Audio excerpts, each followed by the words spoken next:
Today we explore how central banks are busily creating the next crisis. So let's dive on in. Now, this channel provides global macro insights and champions the importance of sound money in a world gone crazy, so please do consider subscribing. Now, we all know that central banks have undertaken massive asset purchase programs, otherwise known as quantitative easing, and we can see the total assets of some of the world's major central banks, which just demonstrates the vertical increase that we have seen from the likes of the Federal Reserve and the ECB, particularly since this crisis began over a year ago. And if we look at total assets of the major central banks, we can see it's now approaching $30 trillion.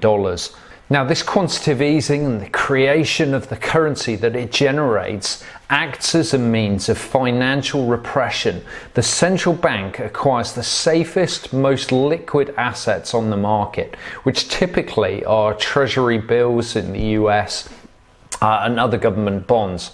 Now, what this has the impact of doing is driving up bond prices and, of course, thereby reducing the bond yield that is actually payable on those treasury bills. So as those safe assets are removed from the marketplace, it is then meant to encourage investors and banks to actually participate in taking more risk and to look towards growth drivers, cyclical growth drivers of the economy. But what it has also helped to facilitate is, of course, enormous asset bubbles when you look at the property market, when you look at the stock market, and what you could say when looking at the Bitcoin market as well, arguably. But most fundamentally, and what we're really exploring today, is how quantitative easing has created an enormous bond bubble where bonds are now severely mispriced. And so we can see just this taking place here, where bond yields have fallen, and here we've got the 10-year treasury note yield, which has declined enormously since these asset purchase programs began back in late 2008. Meanwhile, if we consider the TLT ETF, 20+ year Treasury bill ETF, that the general trend has been that bond prices have risen despite the fact that there is the enormous increase in issuance of these Treasury bills that has taken place. Now, some of the problems that mispricing in the bond market can create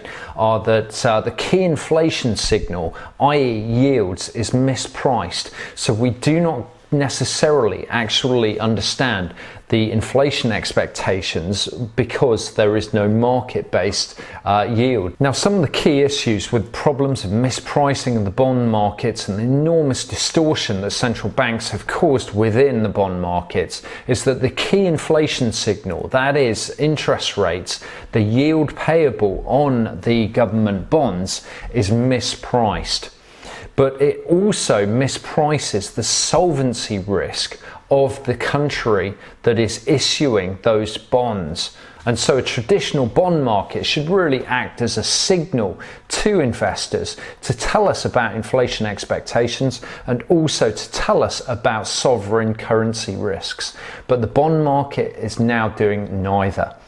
And so we've seen 5-year forward inflation expectations pick up, although the Fed has recently highlighted that they have decreased somewhat before having a little bit of a bounce. And this is understandable when we've seen enormous generation of currency and direct debt monetization effectively take place across much of the developed world. And so central banks are now moving towards a new average inflation targeting approach, which could help to actually ensure rates stay lower for longer.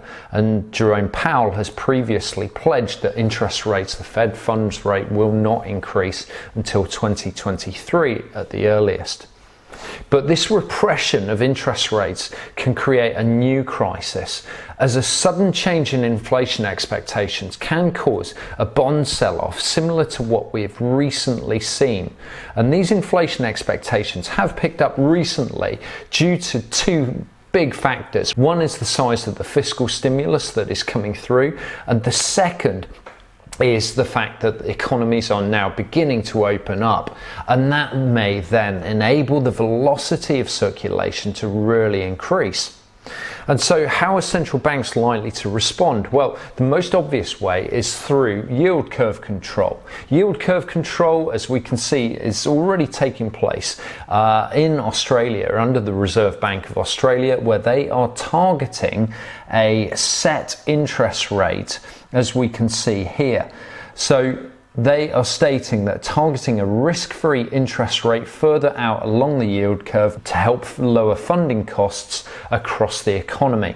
On the 19th of March 2020, the board announced a target for the yield on the 3-year Australian government bond of around 0.25%. So clearly the Reserve Bank of Australia is not going to allow interest rates on the 3-year government bond go much above that 0.25% level. Again, this is more mispricing of risk, but what is also fundamental here is that it involves the creation of more currency to actually buy up these bonds, and hence the central bank balance sheet will continue to inflate.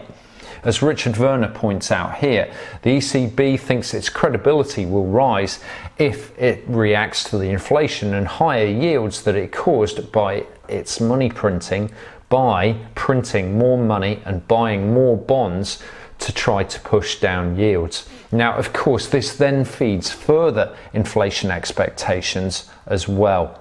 And so previously we've discussed how the Fed and other central banks are really facing a clear choice between crushing the economy and crushing the currency. And so what does this all mean in conclusion? Well, we've seen previously that central banks face a very unattractive choice between crushing the economy or crushing the currency.